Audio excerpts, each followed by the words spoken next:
In this Blender tutorial, I'll show you how to add a quick, easy fog effect to your 3D scenes, and this effect will work in both the Cycles and Eevee rendering engines, and I'll also show you how to animate the fog. So what I'm first going to do is go to the add menu and I'm going to add a cube, and in edit mode I'm going to scale the cube way up, and I'll scale the cube so it fits the entire scene. So we're going to add a material to this cube, and that's going to be the fog.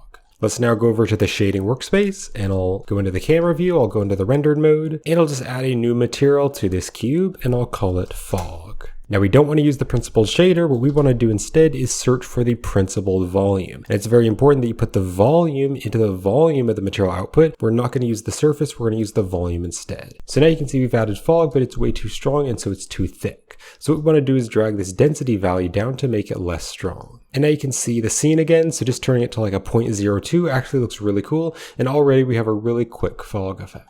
Now for this scene specifically, I want to change the color, and I want to make it kind of like a slightly bluish color. But you could of course make this whatever color you want, or you can leave it as white, or you could even make it a darker color. But if you make it too dark, it's going to be invisible, so make sure you don't turn it down to black. So just kind of keep it at least a lighter color or a mid-gray color. I'm going to make it blue, so it just looks like it's kind of a misty, foggy outdoor scene. Now real quick, I'm going to switch this over to Eevee, so if you are using the Eevee rendering engine, then you might notice that the fog looks a little bit low quality. And so to make the volumes look higher quality in Eevee, you first want to of course change the render engine over to Eevee, and then what you can do is open up the volume here, and you can see there is a volume resolution. Now I find that if you turn it to the 1:1, then that's really high resolution, and it really lags the scene and takes a long time to render. I'm going to turn it to 1:2. So if I turn it to 1:2, that's going to be higher resolution. So basically, if the numbers are smaller, then it's going to be higher resolution. So I'm going to go 1:2, and you can already see that the resolution of the fog looks a lot higher quality. So that's what I'd recommend if you're using Eevee, but if you're using Cycles, then you won't need to worry about the volume resolution. So this is pretty cool, but what if I want to have some parts be a bit more dense and other parts be a bit less dense?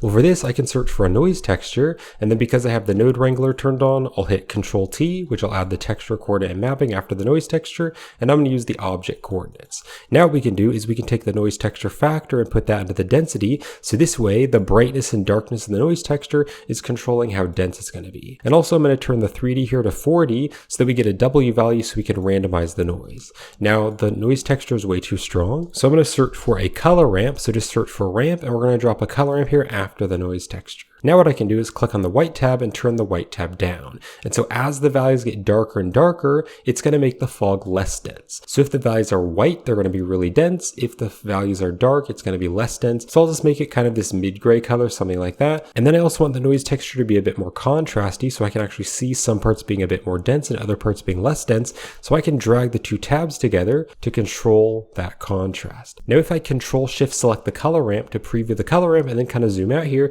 you can see if I zoom over to the surface, you can see there's the noise texture. So that's basically what the noise texture is looking like, but it's like that throughout the entire fog.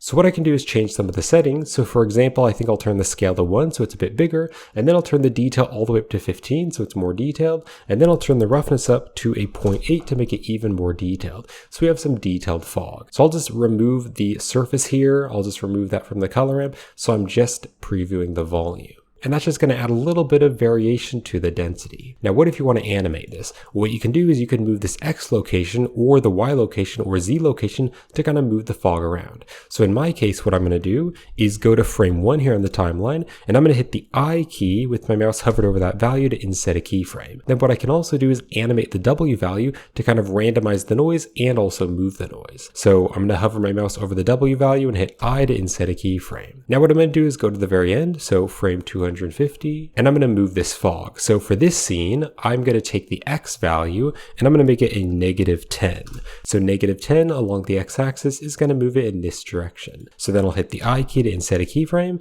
Then here on the noise texture on the W value, I'm going to make this like a value of 8. I think 8 will be pretty good. And I'll hit I to inset a keyframe. Now it's hard to notice in the viewport, but basically the speed is going to slowly speed up and get faster and faster. And then towards the end, it'll get slower and slower. So to make this a linear animation, what I first want to do is make sure that the fog object is selected in the viewport, and then I want to select the mapping and shift select the noise texture, and now you can see those diamonds there in the timeline. So I'll hit the A key to select the diamonds, and then I'll hit the T key, which will bring up the keyframe interpolation, and I'm going to set it to linear. So this way it'll play at a consistent speed from the starting to the end, so that way the fog won't slowly speed up and slow down, it'll be the exact same speed. And so here is the final render. So that's how you can get a quick, easy fog effect in Blender. And if you'd like to learn how to add fog or mist using another feature using the mist path, then I have a different tutorial on how to use Blender's mist path, so you can check that out with the link in the video description. And you can also check out my quick tips playlist to learn more quick tips in Blender. So I hope you found this helpful, and thank you for watching.